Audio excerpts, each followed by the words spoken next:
So we've created the infrastructure we need for sending emails. The next thing we need to do is actually send the emails out. And the first question we should ask ourselves is, when should we send an email? What should be responsible for it? There's a number of possible answers. We could throw some code into the controller so that after we create a purchase or show you the purchase, then we send you an email. But it feels that there is something very integral in sending the email to actually creating the purchase object. Now, I might do this slightly differently in some other languages and frameworks, but it seems like a fairly common pattern that we could use an after create method. So after we've created any given purchase, then we send an email to the purchaser. So let's give that a try. We'll go into a text editor and we need to open up the purchase. There we go, purchase.rb. We've got our toParam method, which takes care of the UUID links. Now what we want to do is we want to create a description here, and we want to say after create, we want to call, and we're using a symbol here, the email purchaser method. So there we go, we're going to email the purchaser after we create it. Then let's make it clear that this is a method that not just anyone should be calling. You shouldn't just be calling a purchase.email purchaser method. This is something that should just be called internally. And then let's define the method. Let's define, and I'm going to cut and paste this so that I don't make a typo when I type it. Particularly important for me as I basically live for typos. Okay, so what do we got there? We need to do this, and we need to call a purchase mailer. This is kind of the pattern you use in Rails, and we're going to call a method on it. Let's say call it purchase receipt. Seems reasonable. Self, we're going to pass ourself the actual purchase into it, and we're going to ask it to deliver that. There we go. So we could try testing this kind of bug-driven development, but it's pretty obvious that what would happen is we need a purchase mailer. It doesn't exist. So there we go under app, and under app there's mailers, and we need to create a new file there, and we need to call it purchase mailer.rb. Save that. Great. And it's going to be a class purchase mailer, and it's going to extend the action mailer base. So that's again a pretty common pattern we're going to see in our Rails apps. Great. Now that we have that, what do we want to do?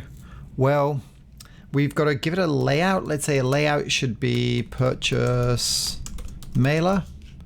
And then let's set some defaults. Let's have a default from, and let's say that this is 1 month Stripe payments. And I'm just going to give that an email address of, say, commerce or payments at onemonth.com.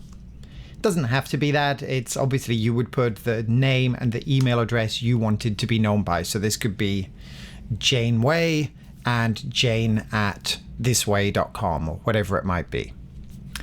Okay, so now what do we need to do? Well, now we need to define this purchase receipt. So let's have a method def purchase receipt, and we're going to pass a purchase into that. So we'll end that.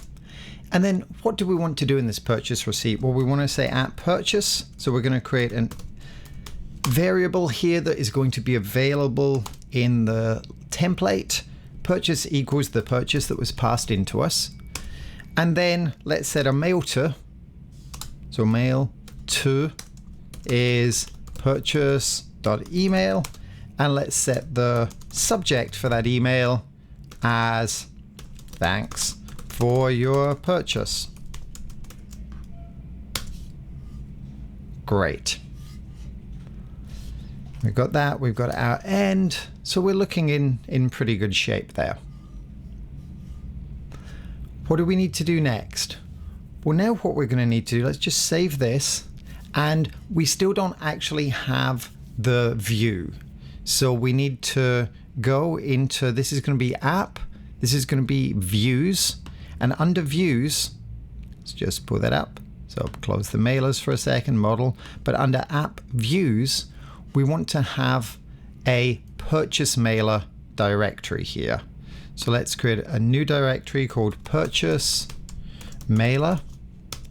And then within that, we need to create a file. So let's create a new file and make it the purchase receipt.html.erb. And that's going to be our email template. And we could just make this as simple as, you know what, let's actually look at the simplest possible thing for now, and we can always make it prettier later. Let's just say thanks for buying. Thanks for buying. And then let's just add a link, and to make sure we get it right, we can go, it was the purchase template, so we can go to the purchase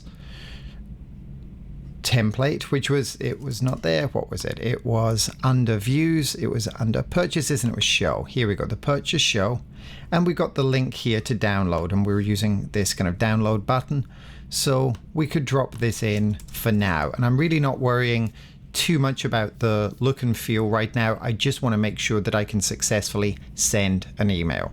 Now we should test this and see if it actually works. So let's go into a browser. And let's locally, because we haven't pushed this up to Heroku yet, let's just open up localhost 3000. There we go. And let's go through the purchase process and see what we get.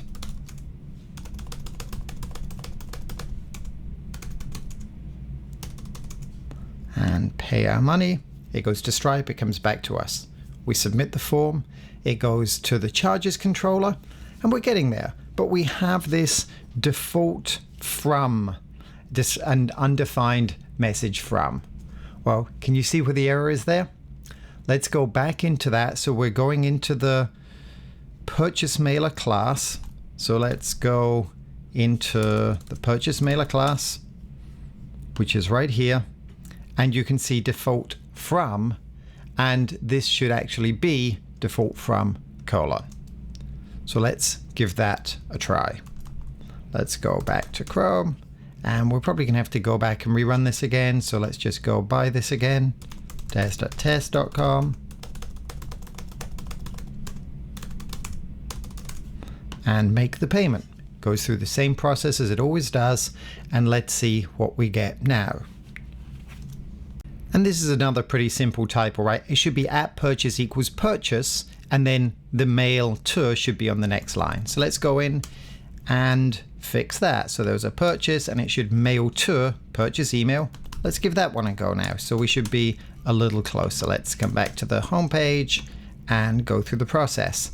And maybe most of you are just better at typing than me, but I find that a lot of the time I spend when I'm building Rails apps is really just fixing these kind of typos and issues. And so it's important to see some of these. Obviously, I could have edited this out to make it look like I never make a mistake, but that wouldn't be much use at all. And in fact, this is pretty cool. So now it's saying that there's a missing template because it's looking for the purchase mailer template and it's not finding it. So what this is telling us is, look, there's a missing template layout / purchase mailer.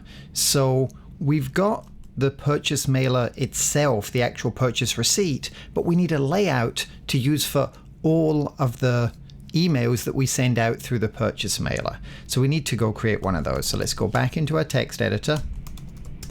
And in the text editor, we're going to go into layouts and create a new file. And we're going to call it purchase mailer.html.erb and save that. And then this purchase mailer, we just really need to create, this is kind of just basically an HTML page. So doc type, maybe HTML, head. We're probably going to want a title for this of maybe 1 month Stripe payments. We could end that title and the head. And then let's get this indenting right. There we go. And then in the body, we're going to basically yield this. So we're going to pass this to the contents of the particular template for the email we sent. And then we might have something standard at the bottom, something like thanks for buying from us. And close that P. close the body, and close the HTML. Now, I'm pretty sure this is not actually how Chris is going to want this to look. It's not a great look and feel, but he hasn't given me a design for the email templates yet, so I'm just going to get something working, and I can circle around with Chris later if he wants to make things look prettier. So now we should have all the pieces in place, so let's go to Chrome and give this a try. Let's purchase one more time. I want this. I'm going to send my information. And one of the things that's important, especially whether you're working for yourself or for someone else, is to think through all the different templates you might want. So if you're going to have emails and things like that and somebody cares what they look like, it's important to talk about that early to make sure you have time to get those from the designer if you're not the designer yourself. And here we go. We're using this letter opener gem. So what it does is, rather than trying to send an email and then we can't send an SMTP email from our computer, or it gets blocked, or we have to wait for it, it just opens the contents of the email as an HTML file in our browser, which is perfect. And it looks like this is working. And the only thing I want to test is we got this download button. And yes, when I click on it, it takes me to the file I wanted. So there we go. At least locally, we've got email working.